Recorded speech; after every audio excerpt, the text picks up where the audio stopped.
Wrestling ஒரு பெரிய வீரர் ஜான் சீனான்னு பேர் அவருக்கு வந்து தோல் புற்றுநோய் வந்திருக்கு. ஸோ அந்த தோல் புற்றுநோய்க்கான காரணம் என்ன? நான் சன்ஸ்கிரீன் போட்டதா? இந்த முல்தானி மிட்டி வந்து இன்னைக்கு உலக அளவில் தோல் சார்ந்த நோய்களுக்கும் தோல் புற்றுநோய்களுக்கும் ஒரு ஃபேஸ் பேக்கோட காஸ்டே பார்த்தீங்கன்னா 95,000 rupees. நீங்கள் வந்து ஒரு 6 மணிக்கு திருமணத்துக்கு போகணுன்னா ஒரு 4 மணிக்கு இதை செய்யும். ஒரு 4-5 மணி நேரம் முகம் பளபளப்பாக பொலிவாக இருக்கிறத நம்ம பார்க்கலாம். இந்த டால்க்குங்கிற கெமிக்கல் தான் இன்றைக்கு மிகப்பெரிய அளவுக்கு புற்றுநோயை உருவாக்கக்கூடிய ஒரு காரணியோட இருக்கு. அந்த டால்க் இல்லாத முகப்பூச்சிகளோ பவுடரோ கிடையாது. எக்ஸிமால அரிப்பு வந்துச்சுன்னா அவங்களெல்லாம் கட்டுப்படுத்தவே முடியும். கத்தி எடுத்து கையை வெட்டிக்கிற அளவுக்கு வந்து பயங்கரமான அரிப்பு இருக்கும். அதிகமான வேர்வை வர்றது கெட்டதான்னு கேட்டால், வேர்வை துர்நாற்றம் நமக்கு வருதுன்னா 5 நோய்கள் நமக்கு இருக்க பாசிபிலிட்டி உண்டு. ஸ்கூல் போயிட்டு வந்து அந்த சாக்ஸை பிழிஞ்சா அவ்வளோ தண்ணி அதில் வரும், அவ்வளோ வேர்வை வரும். அது வியர்வை நோய். ஒவ்வொரு மாதமும் 1 கோடிக்கும் அதிகமான பார்வையாளர்களை சென்று சேரும் ஹெல்த் குரு சேனலில் உங்கள் நிறுவனத்தை விளம்பரப்படுத்த 9342302612 என்ற எண்ணை தொடர்பு கொள்ளுங்கள். இந்த சம்மர் ஹாலிடேஸை உங்க குழந்தைங்க யூஸ்ஃபுல்லாவும் ஆக்டிவாவும் ஸ்பெண்ட் பண்ணணும்னு நினைக்கிறீங்களா? அப்ப உடனே நியூரோஸ்பார்க் சம்மர் கேம்பை என்ரோல் பண்ணுங்க. அதே மாதிரி சில பேர் எப்படி பாத்தீங்கன்னா ரொம்ப ஃபாஸ்டா போயிட்டு இருக்காங்க சார் இந்த உலகத்துல. யாருக்குமே வந்து பொறுமையே இல்லை, ஓகேங்களா? யாராவது பாத்தீங்கன்னா இங்க வந்து டக்குன்னு ஸ்கின் ஆயிடுச்சு, கல்யாணத்துக்கு போறேன், டக்குன்னு வந்து வீட்லயே ஒன்று ரெடி பண்ணணும் அப்படின்ட்டு சிலது வந்து ஹோம் ரெமெடியா போடுறாங்க. ஆனால் ஒரு சில பேருக்கு ஒத்துக்காம போயிடுது இல்லையா? அது மாதிரி இப்போ ஒருத்தவங்க கல்யாணத்துக்கு போறாங்க, டக்குன்னு ஃபேஸ் பேக் ஒன்று போடணும் அப்படின்னா ஹோம் ரெமெடியா என்ன சார் போடலாம்? தற்காலிக அழகுபடுத்தக்கூடிய முயற்சிகள் இயற்கை முயற்சியா இருக்கணும் அப்படின்னா முதல்ல நம்ம அழகா இருக்கணுங்கிற எண்ணம் நமக்கு வேணும். கல்யாணத்துக்கு போற ஒரு நாளைக்கு நான் அழகா இருக்கணுமா இல்லை வாழ்க்கை ஃபுல்லா அழகா இருக்கணுமா, இந்த சாய்ஸ் நம்ம எடுக்கணும். சரி, இந்த நிகழ்ச்சி பார்த்த பிறகாவது கொஞ்சம் பேர் நம்ம பர்மனண்டா அழகா இருக்கிறதுக்கு எல்லாம் முயற்சி பண்ணுவாங்கன்னு வச்சுக்கலாம். முல்தானி மிட்டின்னு ஒன்று சொல்லுவோம். பொதுவாக நம்ம எல்லாருக்கும் தெரிஞ்சது தான். இந்த முல்தானி மிட்டி வந்து இன்னைக்கு உலக அளவில் தோல் சார்ந்த நோய்களுக்கும் தோல் புற்றுநோய்களுக்கும், நீங்கள் இந்தியன் அழகு சாதன பொருட்கள் மட்டும் இல்லாமல் உலக அளவில் இருக்கக்கூடிய எக்ஸ்பென்சிவ் அழகு சாதன பொருட்களில் இந்த முல்தானி மிட்டி ஒரு முக்கியமான ஒரு பொருளாக இருக்கிறத நம்ம பார்க்குறோம். ஒரு முறை என்னோட நண்பர் ஒருத்தர் துபாயிலேருந்து ஒரு ஃபேஸ் பேக் வாங்கிட்டு வந்தார். ஒரு ஃபேஸ் பேக்கோட காஸ்ட்டே பார்த்தீங்கன்னா 95,000 rupees. ஒரே ஒரு பேக் தான், 95,000 ரூபாய். இங்கே நம்ம ஊரில் இருக்கக்கூடிய சில சினிமா நடிகைகள் வந்து அதை வந்து மாதத்துக்கு 1 முறை இல்லை 2 முறை சில அழகு விஷயங்களுக்காக அவங்க வந்து அடிக்கடி யூஸ் பண்ணக்கூடிய ஒரு முக்கியமான பொருள். ஒரு சின்ன பேக், அதோட எடையே வந்து பார்த்திங்கன்னா வெறும் 70 grams தான். சரிங்களா? அது யூஸ் பண்ணுற ப்ரொசீஜர், முன்னாடி போடுறது பின்னாடி போடுறது எல்லாம் சேர்த்து கொடுத்துருந்தாங்க. 1 lakh கிட்டத்தட்ட வருது. எனக்கு கிஃப்டாக கொண்டு வந்து கொடுத்தாரு. அப்புறம் நான் எல்லாத்தையும் படித்து பார்த்து நான் கேட்டேன், இதில் என்ன இருக்குது தெரியுமா அப்படின்னு கேட்கும்போது அவர் தெரியல சார், ஏதோ ரொம்ப காஸ்ட்லியாக இருக்குது, கோல்டெல்லாம் போட்டிருப்பாங்க போல இருக்கு சார் அப்படின்னாரு. சொன்ன ஒன்றுமே இல்லைங்க, சாதாரணமாக நம்ம ஊரில் 10 ரூபாய்க்கு கிடைக்கக்கூடிய முல்தானி மிட்டி தான் அதில் இருக்குங்க அப்படின்னு. அவருக்கு பயங்கர ஆச்சரியம். என்ன சார் சொல்கிறீங்க நீங்கள், இதை போய் நான் இவ்வளோ காசு கொடுத்து வாங்கிட்டு வந்தேனே. அதுதான் இன்னைக்கு உண்மை. இன்னைக்கு முல்தானி மிட்டிக்கு இணையாக முக அழகையும் வசீகரத்தையும் நிறத்தையும் கொடுக்கக்கூடிய ஒரு இயற்கை பொருள் இருக்குமாங்கிறது சந்தேகம்தான். முல்தானி மிட்டியை பற்றி இருக்கக்கூடிய குறிப்புகள்லாம் ராமாயணத்திலே இருக்குன்னா தெரியுமா உங்களுக்கு? சீதைக்கு திருமணம் ஆகுது, திருமணத்துக்கு சீதையை தயார் பண்ணுறாங்க. அந்த முதல் நாள் நலங்குன்னு சொல்லக்கூடிய ஒரு சடங்கு நம்ம தமிழ் கலாச்சாரத்திலையும் இருக்கக்கூடிய ஒரு சடங்கு. அப்போ நலங்கு மாவு ப்ரிப்பேர் பண்ணும்போது அவங்க தோழிகள்லாம் பேசுகிற மாதிரி வரக்கூடிய இடங்களில் மஞ்சளோடு முல்தானி மிட்டியை சேர்த்து பன்னீர் எடுத்து அந்த பன்னீரில் அரைத்து எடுத்த அந்த ஒரு பூச்சை எடுத்துட்டு சீதை மேலே பூசலான்னு போனால் இந்த பூச்சி போடுறதை விட சீதை அழகாக இருக்கலாம். அதனால இது அவளுக்கு தேவையா அப்படிங்கிற ஒரு பாடல் வரதை நம்ம பார்க்கணும். சரிங்களா? ஸோ அப்படின்னா என்ன அர்த்தம்னா, கலாச்சாரமாக நம்ம தொடர்ந்து பயன்படுத்தப்பட்டு வருகிற ஒரு விஷயமாக முல்தானி மிட்டி இருக்கிறத பார்க்குறோம். ஸோ அப்போ முல்தானி மிட்டியை விட சிறப்பாக ஏதாவது ஒன்று இருக்குமா? கிடையாது. இந்த சம்மர்லலாம் நம்ம இருக்கோம். ஆனால் இந்த முல்தானி மிட்டி போடுறது மட்டும் இல்லை, இந்த பேக் போடும்போது எல்லாம் ஒரு விஷயத்தில் கேர்ஃபுல்லாக இருக்கணும். என்னென்னா, நம்மலாம் பேக் போட்டு 30 minutes 45 minutes விடக்கூடியதை வச்சுருக்கோம். அது பெரிய தவறு.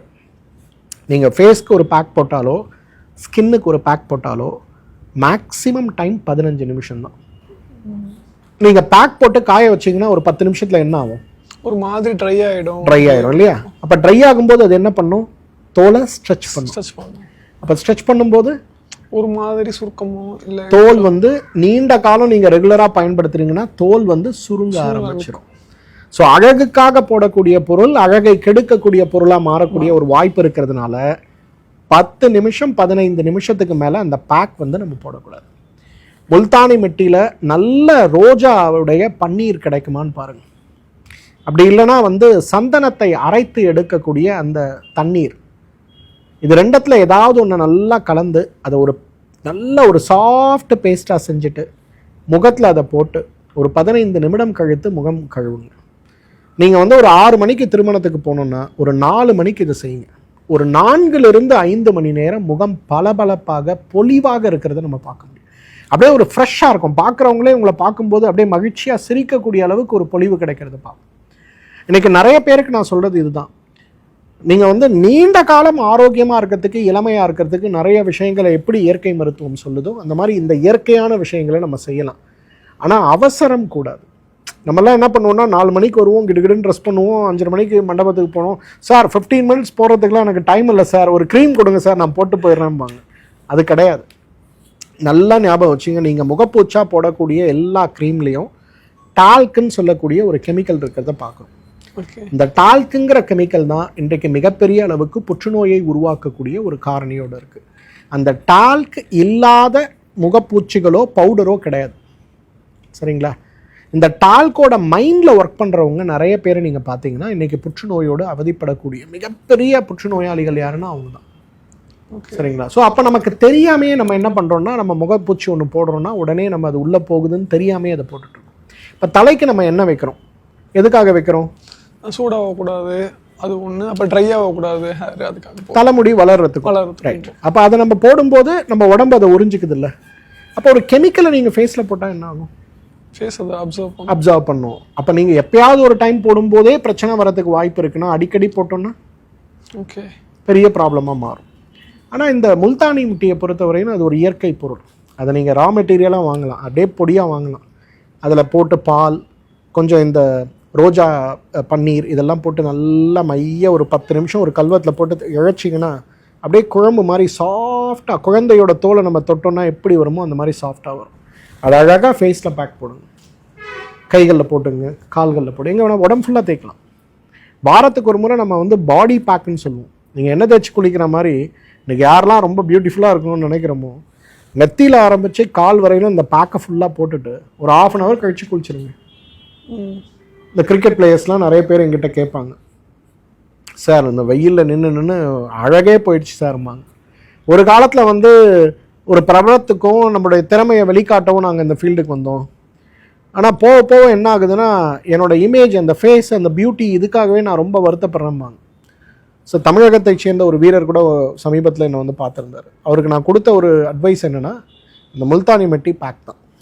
அவர் 3 முறை யூஸ் பண்ணிவிட்டு என்கிட்ட சொன்னார், சார் ஒரு மேட்ச், ஒரு சீரீஸ் முடிஞ்ச உடனே நான் வந்து என்ன பண்ணுறனோ இல்லையோ சார், ஒரு 2 கிலோ வாங்குறேன், நல்லா போட்டு பேஸ்ட் பண்ணிட்டு, நம்ம ரஜினிகாந்த் வந்து அந்த சிவாஜி மூவில குளிச்சு அப்படியே வெள்ளையா வருவார் பாருங்க, அந்த மாதிரி நான் பண்றேன் சார், எனக்கு ரொம்ப பெரிய ஒரு சேஞ்ச் இருக்கு சார் அப்படிம்பாரு. ஸோ இன்னைக்கு இயற்கையா ஃபாஸ்டா தற்காலிகமா முகத்துல ஒரு அழகு வரணும், தோல்ல ஒரு அழகு வரணும்னா Multani mitti is the best choice. Sir இப்போ அதே மாதிரி நம்ம வெயிலில் போகிறோம்னா நம்ம என்ன பண்ணுவோம்னா சன் எக்ஸ்போசர் மேலே படாமல் இருக்க சன்ஸ்கிரீன் போடுவோம் சார். இது நேச்சுரலாக வந்து சன் எக்ஸ்போசர் தடுக்க ஏதாச்சும் ஒன்று அப்ளை பண்ணலாமா? சரி, பொதுவாக சன்ஸ்கிரீன் நல்லதா கெட்டதாங்கிற விவாதம் பெரிய அளவில் போயிட்டு இருக்கு. சமீபத்தில் கூட பார்த்தீங்கன்னா ஒரு ரெஸ்லிங் ஒரு பெரிய வீரர் ஜான் சீனான்னு பேர் அவருக்கு வந்து தோல் புற்றுநோய் வந்திருக்கு. ஓகே. ஸோ அந்த தோல் புற்றுநோய்க்கான காரணம் என்ன, நான் சன்ஸ்கிரீன் போட்டதா, நான் சன்ஸ்கிரீன் போடாமல் விட்டதா அப்படிங்கிற ஒரு கேள்வியை வந்து அவரோட சமூக வலைத்தளத்தில் போட்டிருந்தார். ஸோ அப்போ ஒரு கேள்வி நமக்குள்ளே வருது, நமக்கு சன்ஸ்கிரீன் தேவையா இல்லையா? நம்ம எல்லாம் புரிஞ்சிக்க வேண்டியது, நம்ம எல்லாரும் வெப்பமண்டல பூமியில் இருக்கக்கூடியவங்க. வெயில் நம்ம உடம்புல படுறதுனால, அதீத வெயிலுக்கு நம்ம வந்து எக்ஸ்போஷர் ஆகிறதுனால நமக்கு நோய்கள் வருமா? வராது. ஃபஸ்ட்டு அதை நம்ம புரிஞ்சுக்கணும். ரெண்டாவது, எண்ணெய் தேய்த்து குளிக்கக்கூடிய ஒரு கலாச்சாரத்தை நீங்கள் வச்சிருக்க வரையிலும் உங்களுக்கு எவ்வளோ வெயிலில் நீங்கள் எக்ஸ்போஷர் ஆனாலும் உங்கள் தோலுடைய பாதிப்பு மினிமமாக தான் இருக்கும். தோல் தன்னைத்தானே குணப்படுத்தி கொள்ளக்கூடிய பலத்தையும் வச்சிருக்கும். அப்போ நீங்கள் நல்லா எண்ணெய் தேய்க்கிறீங்க, குளிக்கிறீங்க, ஆஃபீஸ் போகிறீங்க, வெயிலில் 2 வீலரில் போகிறீங்க, பெரிய பாதிப்புகள் வருவதற்கு வாய்ப்பு கிடையாது. தோலுக்கும் தண்ணீருக்கும் ரொம்ப சம்மந்தம் உண்டு. எவ்வளோ தண்ணி குடிக்கிறீங்களோ அவ்வளோ தோல் நல்லாயிருக்கும். நீங்கள் சன்ஸ்கிரீன் போடுறதுனால உங்கள் தோல் ஆரோக்கியம் வராது. நீங்கள் தண்ணியை நிறைய குடிச்சிங்கன்னா உங்கள் தோல் ஆரோக்கியம் இருக்கும். வெயிலில் நீங்கள் எக்ஸ்போஷர் ஆகும்போது வியர்வை சுரப்பிகள் அந்த இடத்துல நல்லா வேலை செய்யும். அப்போ நீங்களே யோசிச்சு பாருங்கள், நீங்கள் வெயிலில் எக்ஸ்போஷர் ஆகும்போது நல்ல வியர்வை வந்து உங்கள் உடம்பு வறண்டு போகாமல் அது பாதுகாக்குதுன்னா அப்போ ஏன் நம்ம வெயிலை பற்றி கவலைப்படணும்? கரெக்ட் தான். ஸோ தண்ணீர் குடிக்கக்கூடிய பழக்கம் சன்ஸ்கிரீன் உபயோகப்படுத்துவதை விட ரொம்ப சிறந்தது. அதே போல் நம்ம ஊரில் வந்து சந்தனம், பொதுவாக நெத்தியில் நம்ம சந்தனம் வைக்கிறோம் அப்படிங்கிறது வெறும் வந்து அழகுக்காக உள்ள பக்திக்காக மட்டும் கிடையாது, நம்ம உடம்புல குளிர்ச்சியாக வச்சுக்கிறதுக்காக. அப்போ நீங்கள் சந்தனம் வைக்கும்போது என்ன ஆகும்? நமக்கு நல்ல குளிர்ச்சி உடல் அடையும் போது கோடையுடைய பாதிப்பு நமக்கு இல்லாமல் இருக்கும். இந்த மாதிரி விஷயங்கள் தான் நமக்கு ஒரு பெரிய நல்ல பலன்களை கொடுக்க முடியுமே தவிர எனக்கு சன்ஸ்கிரீன் ஒரு பெரிய பலன்களை கொடுக்க முடியுமாங்கிறது ஒரு கேள்விக்குறி தான். பெரும்பாலும் அது எதில் பண்ணுறாங்க, அதனால் கிடைக்கக்கூடிய நல்ல விளைவுகளை விட கெட்ட விளைவுகள் எவ்வாறு இருக்குது அப்படிங்கிறத புரிஞ்சுக்கணும். இன்றைக்கி நீங்கள் சொல்கிற மாதிரி நம்ம எல்லாருமே வேகமான வாழ்வியல் முறையில் இருக்கும். ஆனால் இன்றைக்கு நான் நிறைய பெரிய மனிதர்களை பார்க்குறேன், வாழ்க்கையில் வெற்றியாளர்களாக இன்றைக்கு நமக்கு எடுத்துக்காட்டாக இருக்கக்கூடிய மனிதர்களை பார்க்குறேன். அவர்களுடைய வாழ்க்கையில் நான் பார்க்கும்போது அவங்கெல்லாம் அவங்களோட ஆரோக்கியத்துக்கு குறைஞ்சது 1 மணி நேரம் செலவு செய்கிறத பார்க்கணும். சிலரோட வாழ்க்கை வரலாறெல்லாம் நம்ம படித்து பார்க்கும்போது அவங்க எல்லாம் காலையில் 4 மணிக்கு எழுந்துக்கிற பழக்கத்தில் வச்சுருக்காங்க. 1 மணி நேரம் வந்து தியானத்திலையும், அரை மணி நேரம் வந்து எண்ணெய் தேய்த்து குளித்தலையும் தொழிலாகவே தினசரி செய்து கொண்டு இருக்கக்கூடிய நிறைய வெற்றியாளர்களை நம்ம பார்க்குறோம். அப்போ அழகாக இருக்கணும், இளமையாக இருக்கணும், நீண்ட காலம் ஆரோக்கியமாக இருக்கணும்னா எண்ணெய் தேய்த்து குளித்தல் பண்ணாலே சன்ஸ்கிரீன் பயன்படுத்துவதை விட நம்ம ஆரோக்கியம் நல்லா இருக்கிறது பார்க்க முடியும். சரி, இப்போ அதே மாதிரி இப்போ நான் வந்து சன்ஸ்கிரீன் பற்றி என்ன சொல்கிறதே எனக்கு தெரியல ஆக்சுவலாக. சரி, இப்போ அதே மாதிரி வந்து ஸ்கின்னை கிளியராக வச்சுக்கலாம். நீங்கள் ஸ்டார்டிங்காக சொன்னீங்க சார், இளமையாக இருக்குன்னா ஒரு 7 பில்லர்ஸ் அப்படி சொன்னீங்க இல்லையா? அதை தாண்டி இந்த மாதிரி உணவுகள்லாம் வந்து நம்ம ஸ்கின்னை வந்து நல்லா ஆரோக்கியமாக வச்சுக்குவோம், ஏதாச்சும் இருக்கா? நிறைய இருக்குது. ஃபஸ்ட்டு உணவு எதுன்னு கேட்டிங்கன்னா தண்ணீர் தான். நீங்கள் வந்து ஒரு நாளைக்கு 2லேருந்து 3 லிட்டர் அளவு தண்ணீர் குடித்தாலே பெரும்பாலும் தோல் நோய்களை நீங்கள் பார்க்க முடியாது. 2வது உணவு துவர்ப்பு சுவை இருக்கக்கூடிய உணவுகள். நம்ம உதாரணத்துக்கு சொல்லணும்னா வாழைத்தண்டு, வாழைப்பூ, இதெல்லாம் உடம்புல துவர்ப்பு சுவை இருக்கக்கூடிய, இதை ரத்த சுத்தி செய்வதில் இதற்கு இணையான சிறந்த உணவுகளே கிடையாது.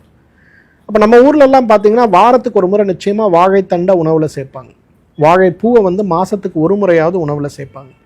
அப்போ இந்த காய்கறிகளை நம்ம சாப்பிடும்போது தோல் ஆரோக்கியம் பெட்டராக இருக்கும். கோவைக்காய் தோல் ஆரோக்கியத்திற்கான ஒரு மிகச்சிறந்த மருந்து. நான் சொல்கிறது காய்கறிகள், அப்புறம் பழங்கள் மற்றது சொல்கிறேன். கோவைக்காய் ரொம்ப சிறந்த மருந்து. கோவைக்காவை நீங்கள் வாரத்துக்கு ஒரு முறை சாப்பிட்டாலே ஸ்கின்லாம் உங்களுக்கு ஹைட்ரேட்டடாக இருக்கும். நம்ம நீர் காய்கறிகள்னு சொல்லுவோம், புடலங்காய், பூசணிக்காய், பீர்க்கங்காய், சுரக்காய், பாகக்காய், முள்ளங்கி, இந்த ஒவ்வொரு நாளைக்கும் இந்த காய்கறிகளை 100 கிராம் உங்கள் உணவில் சேர்த்தாலே உங்களுக்கு தோல் நோய் வருவதற்கான வாய்ப்பே கிடையாது. அதுவும் புடலங்காய் வந்து மிகப்பெரிய தோல் நோய்க்கான மருந்து. நீங்கள் கேட்டீங்க இல்லையா, எக்ஸிமா, சோரியாசிஸ் நோய், இந்த 2 நோயாளிகளுக்கும் சிறந்த உணவு எதுன்னு கேட்டிங்கன்னா புடலங்காவும் தான். ஏன்னா புடலங்காவை அவங்க கரெக்டாக சாப்பிட்டாங்கன்னா வாரத்துக்கு 2 நாள் 90% அவங்களுக்கு அந்த ஸ்கின்னுனால பெரிய பிரச்சனையே இருக்காது. எக்ஸிமாவில் அரிப்பு வந்துச்சுன்னா அவங்களெல்லாம் கட்டுப்படுத்தவே முடியாது. கத்தி எடுத்து கையை வெட்டிக்கிற அளவுக்கு வந்து பயங்கரமான அரிப்பு இருக்கும். அலுவலகம் முடித்து வந்துட்டு உட்காந்தாங்கன்னா கால்களில், கணுக்கால்களில் ஏற்படுகின்ற எக்ஸிமாக்காக காலை வந்து 1 மணி நேரம் சொரிஞ்சு அதில் ரத்தம் வந்து தண்ணி வந்தால் தான் அவங்களுக்கு ஒரு ஆறுதல் கிடைக்கும். அதுக்காகவே ரொம்ப மன வருத்தத்தில் இருக்கக்கூடிய நிறைய பேரை நான் பார்க்குறேன். பட் அவங்கெல்லாம் புடலங்காவை சாப்பிட ஆரம்பித்த உடனே பார்த்தீங்கன்னா டக்குன்னு அதெல்லாம் 50% 60% குறைஞ்சி போகிறத பார்க்க முடியும். அதே போல் வெங்காயமும் பூண்டும் தோலுக்கு மிகச்சிறந்த உணவுகள். வெங்காயத்தை நீங்கள் நல்லா உணவில் சேர்க்கறது, பூண்டை நிறைய உணவில் சேர்க்கறது வச்சுக்கிட்டிங்கனாலே உங்களுக்கு நல்லா இருக்கும். ஏன்னா இந்த 2 உணவுகளில் தான் கந்தகம் இருக்குது. இயற்கை கந்தகம் அப்படிங்கிறது ரத்த சுத்திக்கும் தோல் ஆரோக்கியத்திற்கும் ரொம்ப முக்கியமானது. அதில் வந்து வெங்காயத்துக்கும் பூண்டுக்கும் இணையான ஒரு உணவே இல்லைன்னு சொல்லலாம். இந்த மாதிரி நம்ம சமையலில், குறிப்பாக நம்ம தமிழ் முறை சமையலில் இருக்கக்கூடிய பெரும்பாலான உணவுகள் ரத்த சுத்திக்காக உள்ளது தான். அப்போ உங்களோட தோல் ஆரோக்கியத்திற்கு இதை நம்ம பயன்படுத்தினாலே போதும். அவியல், மசியல், துவையல், பொரியல், இந்த வறுவல் அப்படிங்கிற ஒரு கான்செப்டே நம்ம தமிழ் உணவில் கிடையாது. எண்ணெயில் உணவை வேக வைக்கக்கூடிய ஒரு வழக்கம் நமக்கு கிடையாது. வேக வைத்த உணவை தேங்காய் சேர்த்து அவியலாகவோ, அல்லது நேரடியாக பச்சையாக அரைத்து துவையலாகவோ, அல்லது நன்றாக மத்திட்டு கடைந்து மசியலாகவோ, அல்லது ஆவியில் வேக வைக்கக்கூடிய பொரியலாகவோ சாப்பிட்றது தான் நம்ம வழக்கம். அப்போ இந்த மாதிரி வழக்கத்தில் நீங்கள் உணவை சாப்பிட்டீங்கன்னா உங்களுக்கு எந்த தோல் நோயும் வராது. ஆஃபீஸ் போகிறதுக்கு லேட் ஆகுது, பீன்ஸ் வேகத்துக்கு 10 நிமிஷம் ஆகும், 2 கரண்டி எண்ணெயை போட்டு அப்படியே வதக்கி ஆவி கட்டி அப்படியே சாப்பிட்றோம் பாருங்க, அதுதான் நோய் வரதுக்கான காரணம். ஸோ இன்றைக்கு உணவு மட்டும் நோயை கொண்டு வரது கிடையாது, எப்படி சமைக்கிறோம் சாப்பிட்றோங்கிறதும் நோயை நமக்கு கொண்டு வருது. ஸோ இதில் ஒரு கேர் நம்ம எடுத்துக்க முடியுமான்னு பார்க்கணும். இதுக்கு அடுத்து ரொம்ப முக்கியமாக நம்ம பார்க்க வேண்டியது பழங்கள் தான். இன்றைக்கு பொதுவாகவே எல்லா விதமான பழங்களும் தோல் ஆரோக்கியத்துக்கு நல்லது தான். பொதுவாக சீசனில் வரக்கூடியது. நம்ம ஒரு முக்கியமான கான்செப்ட் இன்னைக்கு புரிஞ்சுக்கணும். கலாச்சார ரீதியாக ஒவ்வொரு மண்ணிலையும் விளையக்கூடிய பழங்களும் காய்கறிகளும் அந்த மண்ணில் வரக்கூடிய நோய்களை குணப்படுத்தக்கூடிய மருந்துகள் தான். இப்போ நமக்கு தர்பூசணி வருஷம் ஃபுல்லாக வருதா? வராது, கிடைக்கும். அதே போல் முலாம்பழம், கிருணி பழம், மாம்பழம் இதெல்லாம் ஏன் இந்த காலநிலையில் வருதுன்னா, இந்த காலத்தில் உடல்ல ஏற்படுகின்ற சத்து குறைபாடுகளை மாற்ற இறைவன் நமக்கு கொடுத்துருக்கக்கூடிய வரம் தான் இந்த பழங்கள் தான். அப்போ இந்த பழங்கள் காய்கறிகளை நம்ம சாப்பிடும்போது நம்ம உடம்பு நல்லா இருக்கும். நீங்கள் முட்டைகோசு நம்ம ஊரில் விளையிறதா கிடையாது. நீங்கள் அதை சாப்பிட்டீங்கன்னா உங்களுக்கு நோய் நிச்சயமாக வரும். ஆனால் அவரைக்காவும் பீன்ஸும் கொத்தவரங்காவும் நம்ம ஊரில் வளருது, அது உங்களுக்கு ப்ராப்ளம் வராது. ஆப்பிள் பழம் சாப்பிட்டீங்கன்னா உங்களுக்கு சிரமம் வரதுக்கு வாய்ப்பு உண்டு. சாத்துக்குடி சாப்பிட்டா சிரமம் வரதுக்கு வாய்ப்பு இருக்குது, ஏன்னா அது இந்த பூமியுடைய பழங்கள் கிடையாது. ஆனால் கொய்யாக்காயும் மாம்பழமும் நீங்கள் சாப்பிட்டீங்கன்னா உங்களுக்கு நோய்த்தன்மை குறைந்து போகிறத பார்க்க முடியும். ஸோ எல்லா பழங்களுமே தோலுக்கு நல்லது தான். நிறைய பேர் சொல்லுவாங்க தோல் நோய் இருக்கவங்க புளிப்புச்சுவை இருக்கக்கூடிய பழங்களை சாப்பிடக்கூடாது அப்படின்னு. சாப்பிடக்கூடாதுன்னா நிச்சயமாக நிறுத்தணுங்கிற அவசியம் இல்லை. அளவாக குறைவாக சாப்பிடும்போது நமக்கு பழங்கள் ஒன்றும் பண்ணாது. பால் சாப்பிடலாமா அப்படிங்கிற ஒரு கேள்வி வரும். அலர்ஜி ஆகும் சொல்லுவாங்க. ஆனால் பாலும் சாப்பிடலாம். இன்னைக்கு ஒரு பசுவிலிருந்து கிடைக்கக்கூடிய பாலை விட வீகன் மில்க்னு சொல்லுவோம். பாதாம் பருப்பை ஊற வைத்து அரைத்து எடுக்கக்கூடிய ஆல்மண்ட் மில்க், சோயா பருப்பை ஊற வைத்து அரைத்து எடுக்கக்கூடிய சோயா மில்க், இந்த மாதிரி பால் தோலுக்கும் நல்லது, நம்ம ஆரோக்கியத்துக்கும் நல்லது. ஸோ இன்றைக்கு உணவு இது எல்லாமே இன்னொரு கான்செப்டை நம்ம பார்த்துக்கணும். நம்ம உடம்பு வாதமா பித்தமா கபமாங்கிறத புரிஞ்சுக்கணும். வாத உடம்புக்காரங்க கொழுப்பான உணவுகளை சாப்பிடும்போது தோல் நோய்கள் வராது. பித்த உடம்புக்காரங்க கொழுப்பாகவும் இருக்கக்கூடாது, கொழுப்பு இல்லாமல் இருக்கக்கூடாது, மினிமமாக மெயின்டைன் பண்ணும். கப உடம்புக்காரங்க கொழுப்பு அற்ற உணவுகளை சாப்பிட்டா தான் அவங்களுக்கு தோல் நோய்கள் வராது. ஸோ இந்த கான்செப்டையும் நம்ம புரிஞ்சு, நம்ம வயசு, நான் என்ன வேலை செய்கிறேன், எவ்வளோ நேரம் சன் எக்ஸ்போஷர் இருக்குது, இதெல்லாம் நம்ம புரிஞ்சுக்கிட்டோம்னா பெரும்பாலும் நமக்கு பிரச்சனைகள் வராது. சரி, அதிகமாக சொல்லிட்டு இருந்தீங்க. முக்கியமான டவுட் என்னன்னா, இந்த வாதம் பித்தம் கபம் சொன்னீங்களா, இது எப்படி சார் நாங்கள் ஃபர்ஸ்ட் ஃபைன் பண்ணுறது, நான் வாதமா பித்தமா கபமா அப்படின்னு? சரி, ஆயுர்வேதம் பார்த்தீங்கன்னா 200 கேள்வி கொடுக்குதுங்க. 10 ஃபேக்டர்ஸ். அதாவது உங்களோட நிறம், உங்களோட தலைமுடியோட அமைப்பு, கண்களோட அமைப்பு, மூக்கோட அமைப்பு, தாடையோட அமைப்பு, எலும்புகளுடைய அமைப்பு, மூட்டுகளுடைய அமைப்பு, உங்களுடைய உயரம் எவ்வளோ இருக்குது, அதே போல் உங்கள் உடம்புக்கு ஏற்படுகின்ற பசித்தன்மை என்ன, மோஷன் டெய்லி போகிறீங்களா, ஜீரணம் எப்படி ஆகுது, உங்களுக்கு என்ன சுவையான உணவுகளை சாப்பிட பிடிக்குது, என்ன பிடிக்கலை, இது ஒரு ஃபேக்டர். இதே போல் மனசளவில் நம்ம நல்லா படிக்கிறோமா, புத்திசாலியாக இருக்கோமா, சுமாரான புத்திசாலியாக இருக்கோமா, பொறுமைசாலியாக இருக்கோமா, அவசரமாக இருக்கோமா, சண்டை போடுறோமா, இது ஒரு ஃபேக்டர்.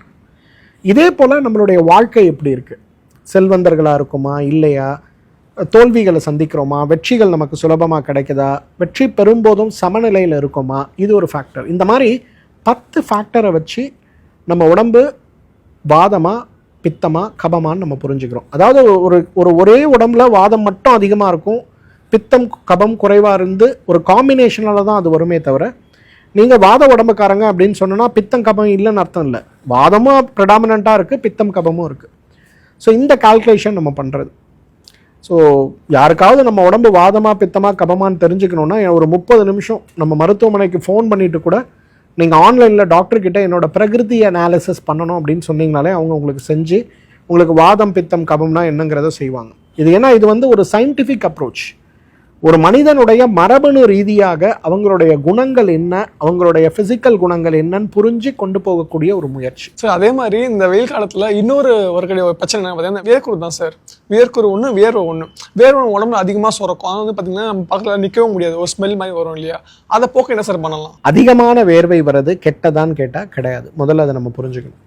உடலுடைய வறட்சியை தவிர்க்க, உடலுடைய தேவையில்லாத வெளி வெப்பநிலை நம்ம உடம்பை பாதிக்காமல் இருக்க உடல் செய்யக்கூடிய ஒரு முயற்சி தான் இந்த வேர்வை.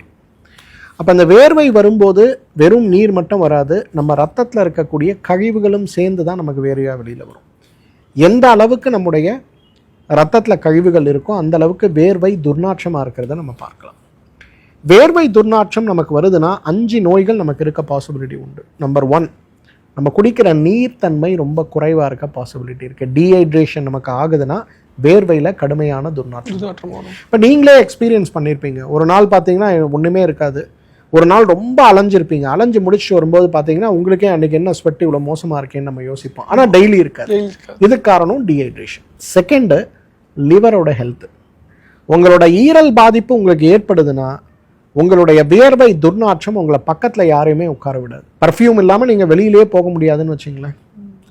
அந்த அளவுக்கு துர்நாற்றம் ரொம்ப கடுமையாக இருக்கிறத பார்க்க முடியும். இது லிவர் பாதிப்பு இருக்குன்னா. மூன்றாவது உங்கள் உணவு. நீங்கள் சாப்பிட்ற உணவில் நிறைய மசாலா உணவுகளையோ அல்லது அசைவ உணவுகளையோ நீங்கள் ப்ரிடாமினண்ட்டாக சாப்பிட்றீங்க அப்படின்னா நிச்சயமாக உங்களுக்கு இந்த பாதிப்பு மூன்றாவதாக வரதுக்கு வாய்ப்பு இருக்குது. ஓகே. நான்காவது, உங்கள் உடம்புல புற்றுநோய் சார்ந்த நோய்கள் இருக்குது அப்படின்னா அந்த வேர்வையுடைய துர்நாற்றம் ரொம்ப மோசமாக இருக்கிறத பார்க்க முடியும். புற்றுநோயோ காச நோயோ அந்த நோயாளி உள்ளே வராங்க அப்படின்னும் போது அவங்களுக்கு அந்த நோய் இருக்கா இல்லையான்னு அவங்களுக்கு தெரிஞ்சிருக்க வாய்ப்பு பெரும்பாலும் இல்லை என்றாலும் கூட அவங்க வரும்போது வரக்கூடிய அந்த ஒரு துர்நாற்றம் அவங்களுக்கு இந்த நோய் இருக்குது அப்படிங்கிறத சொல்லக்கூடிய அளவுக்கு உயிர்கொல்லி நோய்கள் வரக்கூடிய போது அந்த மாற்றங்கள் நம்ம வேர்வையில் வரதை நம்ம பார்க்க முடியும். அஞ்சாவது ரொம்ப ஒரு முக்கியமான ஃபேக்டர், நீங்கள் சுத்தமாக இல்லைன்னா துர்நாற்றம் வரும். சரிங்களா? இன்னைக்கு ஒரு கேள்வி நம்ம நிறைய பேரை கேட்க வேண்டியிருக்கு. எத்தனை முறை ஒரு நாளைக்கு குளிக்கிறாங்கன்னு கேட்டால் 2 நாளைக்கு ஒரு முறை தான் குளிக்கிறேன்னு சொல்லக்கூடிய அளவுக்கு மக்களும் இன்னைக்கு நிறைய பேர் இருக்காங்க. சரியா? அப்போ என்ன ஆகும்? கழிவுகள் அதிகமாகும் போது துர்நாற்றங்கள் வர ஆரம்பிக்கும். ஸோ இப்போ இதுதான் ஒரு ஃபேக்டர். இந்த 5 காரணங்களால தான் நம்ம துர்நாற்றம் வரும். இதை எப்படி நம்ம அவாய்ட் பண்ண முடியும்? First thing is water. நான் ஏற்கனவே சொன்ன மாதிரி தோலுடைய ஆரோக்கியத்திற்கும் நம்ம ஆரோக்கியத்துக்கும் நிறைய சம்பந்தம் உண்டு. அதுக்கு அடிப்படையாக நமக்கு தேவையானது தண்ணீர் தான். ஒரு நாளைக்கு ஒரு 3 லிட்டர் தண்ணீரை நீங்கள் குடிச்சிங்கனாலே அவ்வளவு பெரிய மாற்றம் உங்கள் உடம்புல ஏற்படுறதை நீங்கள் பார்க்க முடியும்.